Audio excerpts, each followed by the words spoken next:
Assim fica difícil. Hoje a torcida do Flamengo não tem que comemorar. A torcida do Flamengo sai preocupada e aliviada depois de uma vitória preocupante. Importante vitória, porém preocupante, porque o rubro-negro, ele repete os mesmos erros da partida da Libertadores contra a equipe do Milionários, os mesmos erros da partida contra o Palestino dentro de casa, consegue a vitória, mais uma vitória que se deu por conta do imponderável, se deu por conta de penalidades convertidas e perdidas por expulsões e muitas situações que ficaram aí à mercê da arbitragem, arbitragem bem complicada de hoje, além do péssimo gramado do estádio do Serra Dourada. Isso é muito mais nesse vídeo opinativo sobre tudo o que aconteceu na primeira vitória do Flamengo no Campeonato Brasileiro. Dito isto, solta a vinheta, Isaac.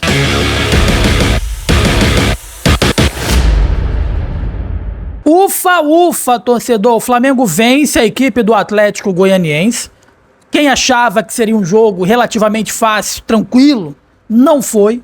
Um jogo difícil, um jogo dramático, cheio de nuances, cheio de situações de arbitragem. E ó, vocês podem até me criticar, podem até falar, mas hoje o Flamengo contou muito com a sorte. Para começar, logo nos primeiros 15 minutos, o Atlético perdeu o Jair Ventura, perdeu o seu técnico. Logo depois teve uma expulsão. E essa expulsão, vou ser sincero, não vou ser clubista, essa expulsão eu não expulsaria. Estava conversando até no privado com alguns amigos da S-On Live aqui sobre essa expulsão. O professor Marcelo Reis achou que era para ser expulso, o Carlos achou que não, o André também achou que não, eu achei que não. Ah, mas ele era o último homem, sim, mas não era uma chance clara e manifesta de gol. O Pedro estava indo em direção à lateral, vinha um outro jogador do Atlético, tinha um campo todo ainda para percorrer, mas o árbitro achou por bem expulsar de forma direta o zagueiro do Atlético Goianiense. Quando a gente achou que aí beleza, tá expulso, o Flamengo com um a mais, né? Vai para cima, vai matar esse jogo, vai golear, vai jogar com tranquilidade, quem sabe até poupar algumas peças que estão desgastadas. O Flamengo recua. O Flamengo chama o time do Atlético Paranaense para o seu campo novamente.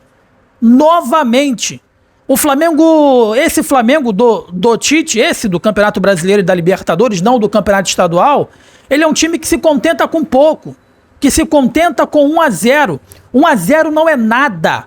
1-0 não é nada. Um lance fortuito, como aconteceu na partida aí de hoje, no lance bizarro do Léo Pereira, chega também, né? Já deu de Carolino, já virou popstar, a mulher dele já virou popstar também, já chega. Agora é jogar futebol, não pode acontecer. O Tite tem que chegar no vestiário, o Tite tem que chegar hoje lá no vestiário e chamar o seu Léo Pereira e falar: Léo Pereira, assim fica difícil, que isso não se repita. Eu sei que a característica do Tite é paizão, né, educado, mas existem situações como essa de hoje que poderiam ter prejudicado o Flamengo e prejudicado muito, que precisa ser falada no vestiário para não se repetir. Foi um lance que nem no mirim acontece, nem no juvenil acontece, aconteceu no profissional hoje do Flamengo com o Léo Pereira. Isso não pode acontecer, não pode voltar a acontecer. Num jogo difícil, com um gramado pífio, Braz, mais uma vez, o dirigente saiu do Flamengo. Não tiveram o cuidado de ir no Serra Dourada antes de ir pro jogo, para ver como é que tava o gramado, pífio. Era o que? Era beach soccer? Era futebol de areia? Assim fica difícil. O Flamengo contrata jogadores milionários para colocar para jogar e aí coloca para jogar beach soccer. É melhor eu contratar o Mão, é melhor trazer de volta o Jorginho, né? O Benjamin, para poder jogar o beach soccer. Porque o que aconteceu hoje, meus amigos, é um absurdo o gramado. É um absurdo o que aconteceu hoje. E não obstante a isso, após a penalidade juvenil, eu ia trazer um termo que se usa aqui no futebol, mas tem meninas que assistem a gente. Juvenil, o lance do Léo Pereira. E aí o Flamengo deu a sorte do Shailon, que é um bom batedor de pênalti, ter cobrado no travessão. O Rossi foi até na bola, acertou um canto e a bola pegou no travessão. E aí veio o lance do Bruno Henrique, a penalidade. Para alguns foi, para outros não. Aí eu acho que o árbitro acertou.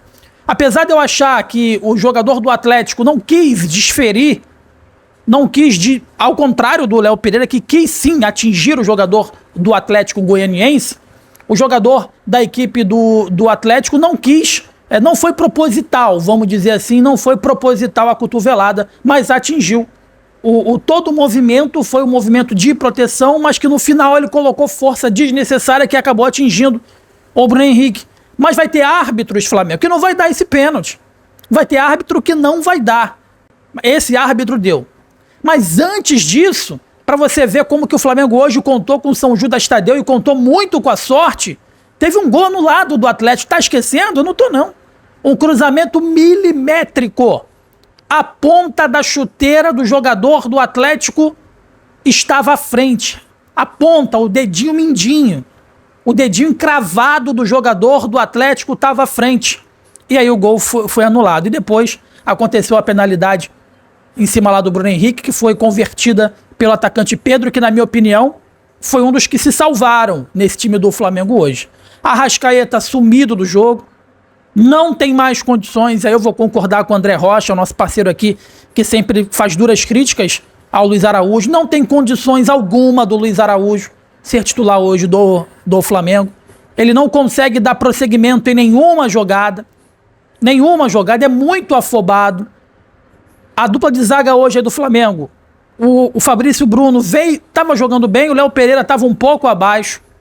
Outra questão que cabe a gente ressaltar, não pode um time milionário, com investimento milionário como esse do Flamengo, jogar com lateral direito improvisado. Há quanto tempo a gente vem batendo nessa tecla, meus amigos? Há quanto tempo a gente vem batendo nessa tecla de que a lateral direita é o ponto fraco do rubro-negro carioca? E não obstante a isso, ele teve que jogar com o Ayrton Lucas torto, e o gol do Atlético saiu justamente nas costas, do posicionamento. Não adianta. Ele pode quebrar o galho na lateral direita, mas ele não é da posição e, consequentemente, em algum momento ele vai sentir em relação a posicionamento, em relação enfim, a passe, a chute, a finalização, a marcação, e sentiu. O cruzamento ele não subiu e o jogador do Atlético lá de cabeça acabou empatando o jogo. Não pode o Flamengo, no alto do seu investimento, não ter um lateral direito no banco. E aí eu volto a falar, cadê o Ocampos? Porque o Tite avaliou que não vai contar com o Ocampos. Então prefere jogar com um jogador improvisado? Prefere queimar um jogador da base improvisado do que tu colocar um jogador... Porque às vezes o cara, no treinamento, ele não tá bem, ele tá acanhado. De repente ele tava lá no momento ruim. Mas quem conhece o Ocampos, o paraguaio, sabe que ele é um bom jogador. Leva ele, vai vendo ele mais de perto. Coloca ele num jogo aí como esse pra ver como é que ele se sai. Sabe? Não pode um Flamengo, na magnitude do Flamengo, não pode o Flamengo, no alto do seu investimento, iniciar um campeonato brasileiro jogando com o lateral direito, que é lateral esquerdo. Simplesmente o Flamengo pegou o lateral esquerdo da seleção brasileira e colocou no lado direito do campo. Não pode isso acontecer.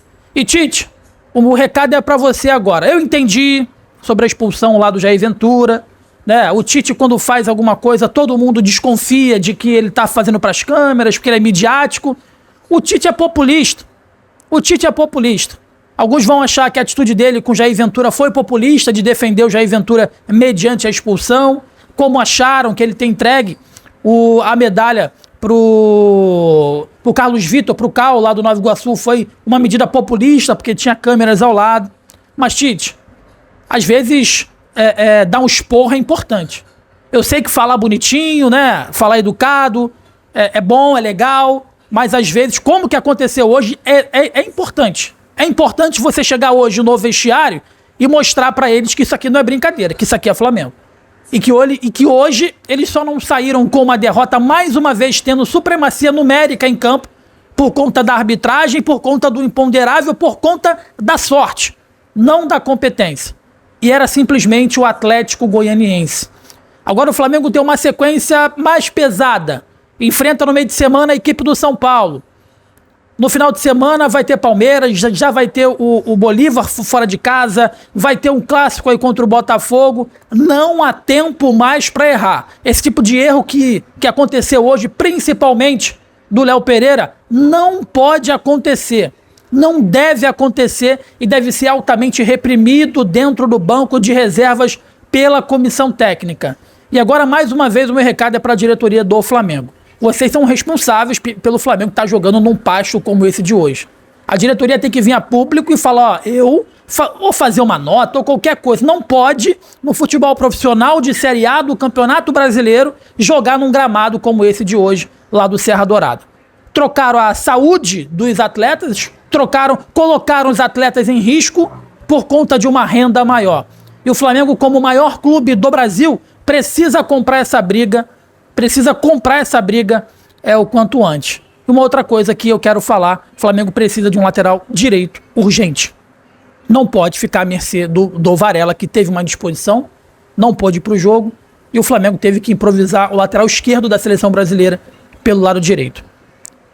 Hoje a vitória valeu apenas, simplesmente pelos 3 pontos. Valeu também pelo aprendizado do que não se deve fazer numa estreia de Campeonato Brasileiro. E se o Flamengo quer ficar ruim, tem que melhorar muito, porque as próximas rodadas não vão ser mais Atlético Goianiense. Agora são jogos para matar ou morrer.